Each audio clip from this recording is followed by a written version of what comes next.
Hello guys, and welcome to my channel, or welcome back if you've been here before.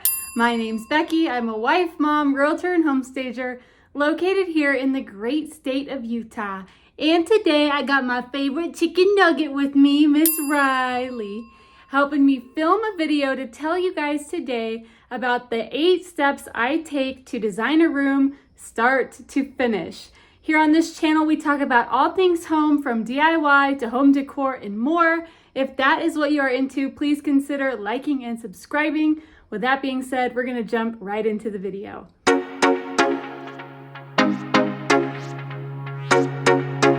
The first thing I wanna mention is that everybody has a different process for how they design a room.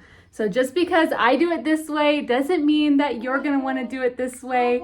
Just because you hear somebody else do it another way doesn't mean that's gonna work for you. My recommendation is that you listen through, decide what steps you want to follow, which ones you don't, and where you need to tweak. Really, remember guys, your home is up to you, and you have to figure out what works best for you, your design style, and your family. The first step that I follow when I am designing a room is I go ahead and measure everything. This is such a crucial step because you need to know how much space you are actually working with. A lot of people might walk into a room and think, okay, I can see how big it is. It looks like it's big, or it looks like it's small. I think this will fit. The problem is, if you order things online, you're gonna struggle when they show up and they're too big, too small, too narrow, too wide. The list goes on. Measure everything. Measure your ceiling height, the size of your windows, and the room lengthwise, widthwise. The second step is I like to create a mood board. I might get on somewhere like Pinterest or another place where I can look up good ideas. Sometimes Instagram has good inspo, sometimes even other design videos on YouTube. I screenshot things I like and I either save them to a Pinterest board or save them in a file on my laptop. This is a great place to start because it gives you a good idea of what you are going for. As you narrow it down, you'll end up having a really cohesive palette with design elements that you love and are totally obsessed with, and that you can focus on incorporating into your space. The third step is what I call designing the shell. The shell of the home is the walls, the ceiling, and the floor. What colors do you want? Do you want an accent wall? Do you want trim detailing? Do you want carpet? Do you want hard floor? The shell of the room is really like making that white blank canvas the first stroke, like your background, right?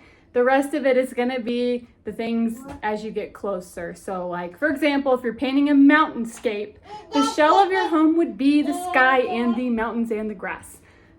The background. As you move forward, then that's going to be those different elements you're going to add in, such as your furniture pieces, your wall decor, your counter decor, and all of the rest of those items. The shell is crucial because it's the foundation point by which you're going to build the rest of your design. If you're online and you see you pin something that has cute trim detailing, that's going to be something that you're going to need to recognize. I want the trim detailing in this space. If you do that first, it makes it a lot easier to shop for furniture and shop for wall decor and everything else. So definitely, I recommend designing the shell first. The fourth step is going to be your windows and your rugs. Again, this is similar to the shell of your home because this is another foundation point that you're building off of. However, it's a little bit more on the foreground. The rug is one of the largest things that you will see in an area. Typically, it's something your eye is drawn to. The same is true for windows and your window treatments. If you want tips and tricks on how to decorate your windows like a pro, I'm going to link a video down below for that so you can check it out for some inspiration and ideas. This kind of goes along with the shell, however they are different. This is going to be one of the first areas where you're going to get to play around with texture, color, and the overall design, look, and feel of your space. This is that area where you're able to add a little bit of depth. This is where you're going to establish the character of the room. Are you going for a home that's light and airy? Maybe go for a window treatment that's sheer and really delicate and pretty. Are you going for something a little more moody? Go for a rug with lots of deep, warm, rich textures, right? These are all things you can do to add personality to your space. The fifth step is going to be your large furniture pieces.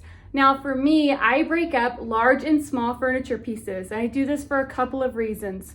One, the large furniture pieces tend to be the things that are the most useful in a space.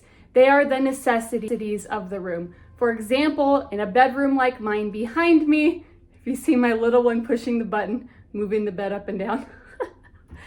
Anyway, in a bedroom like one you see behind me, the large furniture items are gonna be the things you use, right? Your bed, your dresser, those are gonna be the most important things. If you've got a lot of clothes, you may need a chest of drawers or an armoire, the list goes on. What do you need to make this space functional? And how large are these items? These are also important because you're going to establish the flow and purpose of the room using them. If you want some tips and tricks on how to establish good flow in a room, go ahead and check out the video linked down below. When deciding on these large items, you're going to want to think about the proportions of the space. What kind of height do you want? What kind of balance do you want? Are you focused more on wanting to have larger pieces of art, or do you want the furniture to do more of the talking? This again is going to have a lot to do with what the purpose is for that room and what the aesthetic is that you are going for. So those large furniture pieces are going to have to come before the smaller ones. So naturally, my sixth step is going to be the smaller furniture pieces. These are what I call the filler pieces in the room. These are the little fun things where you get to add further texture and personality in your space. Are you looking for additional seating? Do you have room for it?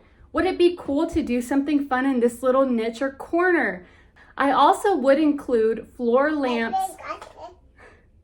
I would include floor lamps with small furniture pieces just because they take up space on the floor. These filler pieces give the room a little bit more depth and give it a little bit more meaning. In addition to this, they add further functionality to the space.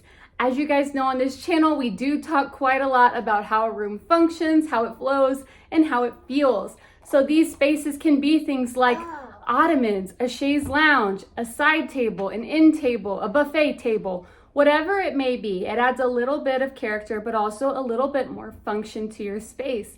Do consider that when you are choosing these filler furniture pieces for your room. The seventh step is to bring on the decor. Look at the wall art, look at the table art, look at the little tchotchkes that make that space feel uniquely you. How do you want that home to look and feel and flow? Are there family pictures you want to show? Are there special things that you want on display? These pieces are the jewelry of the room. They are the finishing touch that make it look put together, finished, and so elegant. Remember here to consider the scale. Make sure that you're not putting things that are bulky and big on things that are delicate and small. Make sure you have good balance. Also, don't forget about the rule of 3. Odd numbers tend to look better than even ones when it comes to decor pieces. So a single item on its own is going to look way more appealing than 2 items put together. Go ahead and figure out the balance, try things out, and play around with it. This is your opportunity to go nuts and express yourself with the overall decor and feel of this space. The 8th step is to throw a party or relax. It's up to you. The 8th step is to celebrate in this new space in whatever way that looks like for you. I'm super extroverted, so for me it looks like have people come over and ooh and ah over my space, have a beer, have a glass of wine, eat a snack, and then everybody go home. However you feel about celebrating and enjoying a work well done, celebrate, be proud of yourself, be glad that you've created a beautiful space in your home that you can enjoy either with yourself or the people that you love the most. That's it for today's video. Thank you guys so much for watching. If you liked it, please consider subscribing and do share with a friend. Have a great day and see you next time. Bye! It's a little girl. It's a little girl. It's a Robbie. It's a Robbie. Yeah.